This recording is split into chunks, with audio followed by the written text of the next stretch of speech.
नमस्कार, एक बार फिर से स्वागत करते हैं आपका हमारे यूट्यूब चैनल पर। दोस्तों, एक सर्विसमैन यानी भूतपूर्व सैनिक उनकी फैमिली पेंशनर के लिए आज हम अति महत्वपूर्ण अपडेट लेके आए हैं। जी हाँ दोस्तों, पेंशन से रिलेटेड काफ़ी महत्वपूर्ण निर्देश भारत सरकार के द्वारा दिए गए हैं। कुछ ऐसे नियम हैं जो कि नेवली इम्प्लीमेंट हुए हैं और कुछ ऐसे नियम हैं जिसका शायद जानकारी के अभाव में काफ़ी सारे भूतपूर्व सैनिक फ़ायदा नहीं उठा पाते हैं। वीडियो में संपूर्ण जानकारी हम देंगे। आपसे रिक्वेस्ट है, अगर आपने अभी तक हमारे चैनल को सब्सक्राइब नहीं किया है, इसे सब्सक्राइब कर लें। वीडियो अपने दोस्तों के साथ जरूर शेयर कर लें ताकि वो भी इनके बारे में जान सकें। हर विभाग के कर्मचारी पेंशन धारकों से जुड़ी हर एक ताज़ा खबर सबसे पहले पाने के लिए हमारे चैनल को जरूर सब्सक्राइब कर लें। दोस्तों, सबसे पहले और सबसे बड़ा नियम कोरोना महामारी को ध्यान में रखते हुए गवर्नमेंट ने बदला है पेंशन को लेकर, वो है प्रोविजन पेंशन। जी हाँ दोस्तों, अब 1 साल तक आपको छूट दी गई है। अगर आप हाल ही में रिटायर होने जा रहे हैं तो आपसे पेंशन से रिलेटेड ज़रूरी दस्तावेज अगर आप टाइम पे सबमिट नहीं करा पाते हैं तो अब टेंशन की कोई आवश्यकता नहीं है, क्योंकि 1 साल तक ये टाइम पीरियड आपके लिए बढ़ा दिया गया है। अब 1 साल तक आप अपनी पेंशन से रिलेटेड ज़रूरी दस्तावेज जमा करा सकते हैं। कोरोना महामारी के चलते कई बार ऑफिस बंद रहते हैं या फिर किसी अन्य वजह से भीड़ भाड़ से बचने के लिए प्रिकॉशन की वजह से अगर आप दफ्तर में नहीं जा पाते और अपने दस्तावेज नहीं जमा करा पाते तो अब आपको पेंशन कंटिन्यू मिलती रहेगी।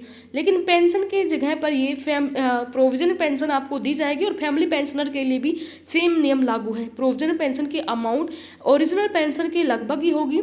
तो 1 साल तक का आपको टाइम दिया है और ये एक्सटेंशन किया गया है कोरोना महामारी को ध्यान में रखते हुए।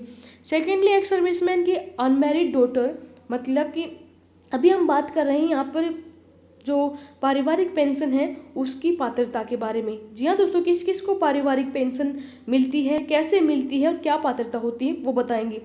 कोई भी एक सर्विसमैन है, उनकी अनमैरिड बेटी, एक सर्विसमैन और उनकी पत्नी की मृत्यु के बाद पारिवारिक पेंशन के पात्र हैं। जब तक कि वो पारिवारिक पेंशन के लिए योग्य नहीं है तब तक उनकी आयु जो भी है उसके हिसाब से ही उनको पारिवारिक पेंशन मिलेगी। सेकेंडली, पूर्व सैनिकों की तलाकशुदा बेटी भी पारिवारिक पेंशन के पात्र हैं और उसके लिए उन्हें कुछ वित्तीय स्थिति रिपोर्ट प्रस्तुत करनी होगी। विधवा बेटी भी पारिवारिक पेंशन के लिए पात्र है, इस शर्त के अधीन कि उसे राजस्व अधिकारियों से वित्तीय स्थिति प्रमाण पत्र प्रस्तुत करना होता है। एक सर्विसमैन के विकलांग बच्चे भी पारिवारिक पेंशन के पात्र होते हैं।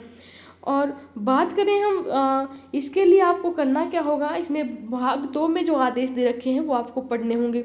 आपको एमएच या मेडिकल बोर्ड से विकलांगता प्रमाण पत्र प्रस्तुत करना चाहिए और पारिवारिक पेंशन का समर्थन सैनिक कल्याण कार्यालय के माध्यम से रिकॉर्ड में जाना चाहिए। अपना मासिक पेंशन भुगतान आपको बैंक से प्राप्त करना पड़ेगा। अपने बैंक के खाता नंबर के साथ अपना फ़ोन नंबर, ईमेल और पैन कार्ड पंजीकृत करें। आपको अपनी जो मई या अप्रैल महीने से पेंशन ब्रेकअप है वो भी मिलेगा। जब भी कोई अतिरिक्त क्रेडिट या डेबिट होता है, जैसे कि ओआरओपी की किस्तों का भुगतान हो, डीएल 33 के तहत बकाया भुगतान हो, 7 सीपीसी के बकाया का भुगतान हो, डीए एरियर इत्यादि प्रचलित सीट प्राप्त करनी होती है, तब भी टीडीएस आदि जैसी डेबिट प्रविष्टियाँ होती हैं तो फॉर्म 10 फॉर्म 16 पीडीए बैंक से प्राप्त जरूर करना।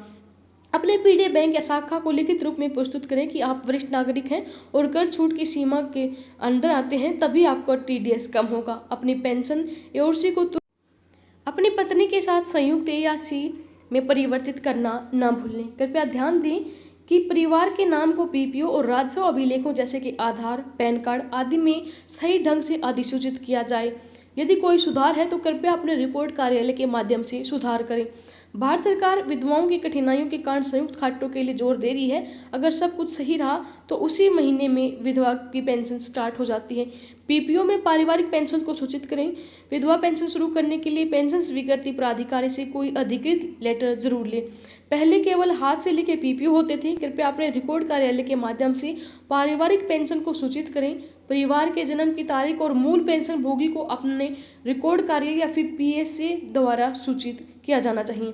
अब बात करें हम संयुक्त अकाउंट की। संयुक्त अकाउंट के इसमें क्या होते हैं, तो संयुक्त खाते ऐसे खोले जाते हैं कि कोई भी पेंशन ले सकता है, या खुद हो या फिर कोई उसका उत्तरजीवी हो। पारिवारिक पेंशन खोलने के लिए बैंक के लिए ये काफ़ी आसान होता है। ध्यान दें, कुछ पेंशन भोगियों को लगता है यदि हम संयुक्त खाता खोलते हैं तो सब कुछ पेंशन में पारिवारिक पेंशनर का नाम लिए बिना समाप्त हो जाता है और जो सही पति या पत्नी के सही नाम को सूचित किए बिना बैंक पारिवारिक पेंशन नहीं देगा।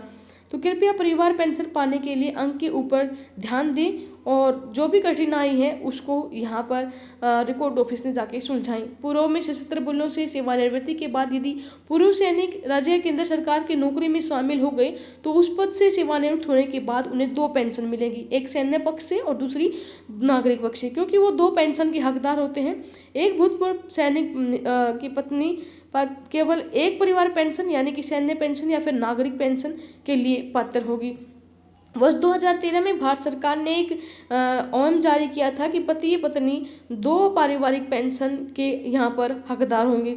यहाँ तक कि कई एक्स सर्विसमैन और एक्स सर्विसमैन के काफ़ी सारे आश्रित हैं जो इन नियमों के बारे में नहीं जानते हैं। इसलिए आपसे रिक्वेस्ट है कि वीडियो अपने दोस्तों के साथ ज़रूर शेयर कर लें ताकि वो भी इनके बारे में जान सकें। धन्यवाद। जय हिंद, जय भारत।